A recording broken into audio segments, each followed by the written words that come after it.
नमस्कार, मैं हूं मीनाक्षी और आप देख रहे हैं शूलिनी संवाद। दिखाएंगे आपको हफ्ते की कैंपस से जुड़ी तमाम बड़ी खबरें, लेकिन सबसे पहले नजर डाल लेते हैं हेडलाइंस पर। तीसरे लिटरेचर फेस्टिवल का हुआ समापन। देश के जाने माने स्पीकर से रखी अपनी बात। फिक्शन, कविता, फिल्मों समेत कई मुद्दों पर की गई चर्चा। 3 साल के लंबे इंतजार के बाद हुआ मोक्ष 2023 का आयोजन।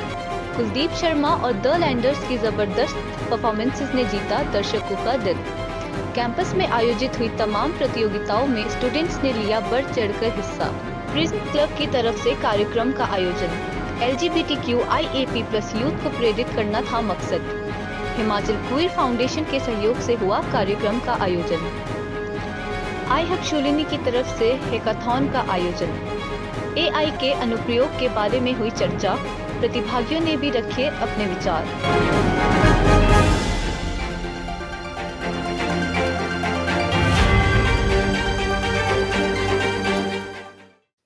शूलिनी यूनिवर्सिटी में तीसरे लिटरेचर फेस्टिवल का आयोजन किया गया।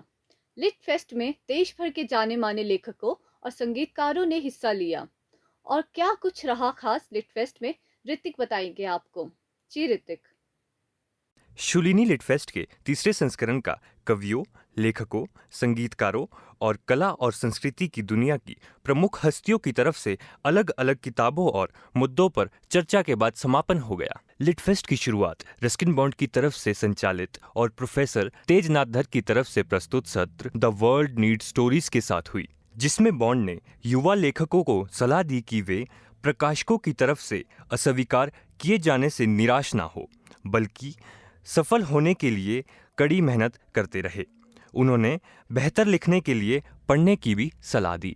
इस मौके पर प्रोफेसर नवरीत शाही की पुस्तक ट्रिक्स्टर और hero across culture analysis of picaro का भी विमोचन किया गया। इसके बाद संजय देशपांडे, आदित्य, अर्जुन और पल्लवी की तरफ से ऑड्स अगेंस्ट सर्वाइविंग पर एक सत्र आयोजित किया गया, जिसका संचालन dean student welfare Poonam Nanda ने किया। गुलदीप गुर और अशोक भंडारी की तरफ से शायरी का लुप्त समेत अन्य सत्र भी आयोजित हुए, जिसे लिली स्वर्ण ने संचालित किया, जो सभी शायरी प्रेमियों के लिए उर्दू और हिंदी साहित्य का एक आदर्श मिश्रण था।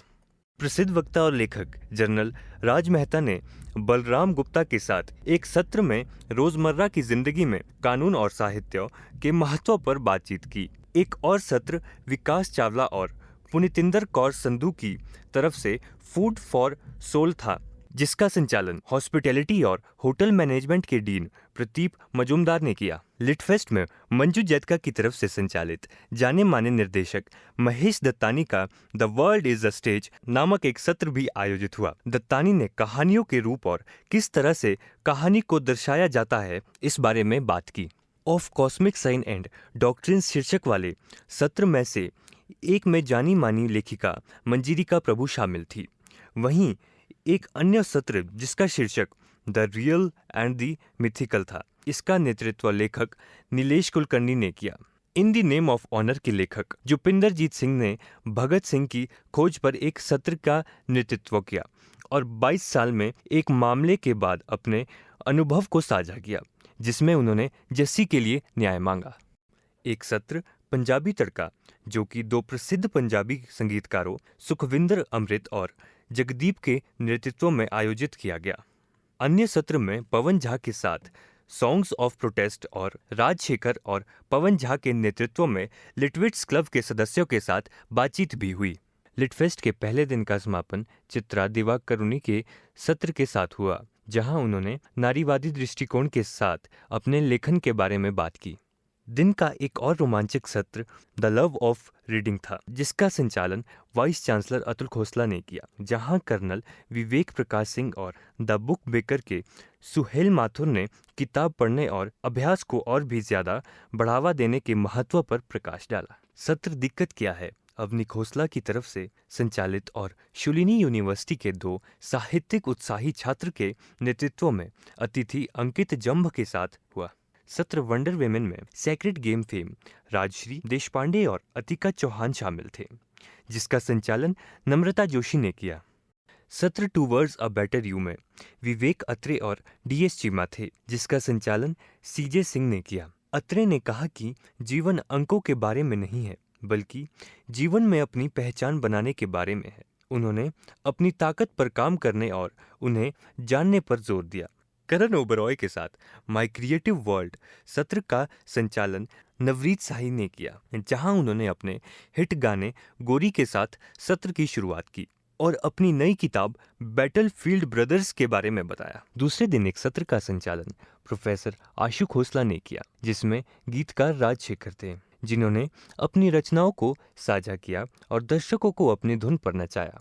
एक अन्य सत्र सेइंग इट इन वर्सेस, जिसका संचालन उनकी चुनिंदा पैनलिस्ट ममता कमायनी और सुहानी ने किया। स्वैपिंग एंड स्विंगिंग में लेखक सुमा राह ने अपनी पुस्तक द स्वैप पर चर्चा की, जिसका संचालन school of journalism and new media के निर्देशक और वरिष्ठ पत्रकार विपिन पब्बी ने किया। प्रिंट से स्क्रीन तक अश्वनी भटनागर और करण ओबरॉय ने मॉडरेटर सुहेल माथुर के साथ अपनी किताब पर चर्चा की। करण ने 4 भाइयों की कहानी सुनाई जो सैनिक थे, जबकि अश्वनी भटनागर ने महजबीन के बारे में मीना कुमारी के रूप में बात की। एक किताब जो महान अभिनेत्री की कहानी बताती है। प्रेम भट्टी, साकेत, मनन, हर्ष और पवन के साथ ऋतिक, शूलिनी संवाद, सोलन। शुक्रिया ऋतिक इन सब जानकारियों के लिए। लिट फेस्ट के सफल आयोजन के बाद कैंपस में 3 दिवसीय सालाना उत्सव मोक्ष 2023 का आयोजन किया गया। क्या कुछ खास रहा इस आयोजन में, आइए बताते हैं। शूलिनी यूनिवर्सिटी में 24 मार्च से 26 मार्च तक 3 साल के अंतराले के बाद अपने वार्षिक सांस्कृतिक कार्यक्रम मोक्ष 2023 का आयोजन हुआ। महामारी के चलते पिछले 3 सालों में वर्चुअल मोड में आयोजित होने वाला यह उत्सव इस साल ऑफलाइन मोड में आयोजित हुआ।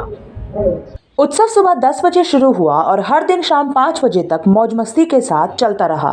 इस दौरान कई प्रतियोगिताएं आयोजित की गई। उत्सव का पहला दिन हिमाचली संस्कृति को समर्पित था, जहां जाने माने सिंगर्स और नाटी किंग कुलदीप शर्मा ने अपनी परफॉर्मेंस से दर्शकों का दिल जीत लिया। वहीं दूसरे दिन यानी 25 मार्च को ईडीएम नाइट के लिए भारत बास ने लाइव परफॉर्मेंस किया, जबकि आखिरी दिन स्टार नाइट में लेंडर्स ग्रुप ने अपनी परफॉर्मेंस से धमाल मचा दिया। मोक्ष 2023 में डांस, सिंगिंग, कला और शिल्प, रंगमंच, भाषण, प्रश्नोत्तरी, ओपन माइक, पेंटिंग, खेल और क्लब स्टॉल समेत कई प्रतियोगिताएं आयोजित हुई। इस महोत्सव में आईईसी बड्डी और एसआईएलबी सोलन समेत कई कॉलेजेस ने हिस्सा लिया। मोक्ष 2023 एक ऐसा भव्य आयोजन था जिसने सभी लोगों को उत्साहित कर दिया है। उत्सव के दौरान मौज मस्ती के साथ साथ क्रिएटिव और हुनर की झलक भी देखने को मिली। कैमरा पर्सन साकेत और मनन के साथ भावना, शूलिनी संवाद, सोलन। प्रिज्म क्लब की तरफ से एक अनोखे कार्यक्रम का आयोजन किया गया। क्या कुछ खास रहा इस कार्यक्रम में, आइए बताते हैं आपको। LGBTQIAP यूथ को प्रेरित करने के लिए प्रिज्म क्लब की तरफ से एक कार्यक्रम आयोजित किया गया। इस कार्यक्रम का शीर्षक था gender, mental health and loss, what is a safe space. I Himachal cleave foundation के सहयोग से इस कार्यक्रम का आयोजन किया गया। कार्यक्रम के दौरान HFQ के सह संस्थापक डॉन हसन ने उन उपेक्षाओं के बारे में बात की जो समाज व्यक्तियों के उनके लिंग के आधार पर रखता है। इस दौरान दर्शकों को सेक्स और जेंडर के बीच के अंतर के बारे में पता चला। इस दौरान HFQ के सह संस्थापक शशांक ने अपनी कहानी और उन कठिनाइयों को साझा किया जिनका सामना उन्होंने स्कूल और घर में एक समलैंगिक ट्रांस बच्चे के रूप में किया। उन्होंने इस बात पर भी प्रकाश डाला कि इस तरह का उत्पीड़न युवा व्यक्तियों के मानसिक स्वास्थ्य को कैसे प्रभावित कर सकता है और सभी से उनके एक सुरक्षित स्थान बनाने का आग्रह किया। डॉन और शशांक ने अलग अलग कानूनों के बारे में बात भी की जो वर्तमान में भारत में लिंग के संबंध में प्रभावी हैं और कैसे यूनिवर्सिटीज खुद को और ज्यादा कतार अनुकूल बनाने की कोशिश कर सकती हैं। कैमरा पर्सन प्रेम भट्टी के साथ पलक, शूलिनी संवाद, सोलन। आई हब शूलिनी की तरफ से हैकाथॉन का आयोजन किया गया। इस दौरान कई अहम मुद्दों पर चर्चा की गई। आई हब शूलिनी ने हेल्थ केयर उद्योग और समाज शहरों में AI के अनुप्रयोग पर हैकाथॉन का आयोजन किया। इस दौरान विशेषज्ञों ने समाज के विभिन्न क्षेत्रों में आर्टिफिशियल इंटेलिजेंस के अनुप्रयोग के बारे में चर्चा की। कार्यक्रम का मकसद प्रतिभागियों को नए विचारों के साथ आने के लिए प्रोत्साहित करना था, जो AI तकनीक का इस्तेमाल करके वास्तविक दुनिया की समस्याओं को हल करने में मदद कर सकते हैं। विशेषज्ञ वार्ता के बाद एक विचार प्रस्तुति सत्र आयोजित हुआ, जिसमें प्रतिभागियों ने अपने विचार प्रस्तुत किए और न्यायाधीशों से प्रतिक्रिया प्राप्त की, जिसका मूल्यांकन उनकी मौलिकता, व्यवहार्यता और वास्तविक दुनिया की समस्याओं को हल करने की क्षमता के आधार पर किया गया। हैकाथॉन में स्वास्थ्य सेवा प्रौद्योगिकी और इंजीनियरिंग समेत विभिन्न क्षेत्रों में विशेषज्ञों और शोधकर्ताओं ने छात्रों ने हिस्सा लिया। इस दौरान प्रतिभागियों के लिए पेशेवरों के साथ नेटवर्क बनाने और उनके अनुभवों से सीखने का एक उत्कृष्ट अवसर था। कैमरा पर्सन साकेत के साथ दक्षिता, शूलिनी संवाद, सोलन। आपसे विदा लेने से पहले आपको सीधे ले चलते हैं आरजे मिताली के पास, जो अगले हफ्ते के रेडियो शूलिनी के शो के बारे में आपको जानकारी देने जा रही है। हाय हेलो नमस्ते, मेरा नाम मिताली और बताऊंगी आपको रेडियो शूलिनी पे आने वाले शोज के बारे में। आरजे दीक्षा बॉलीवुड क्लासिक, आरजे रंजना रूबरू, आरजे इंदु क से कहानी, आरजे खुशी बधाई हो वायरल हुआ है।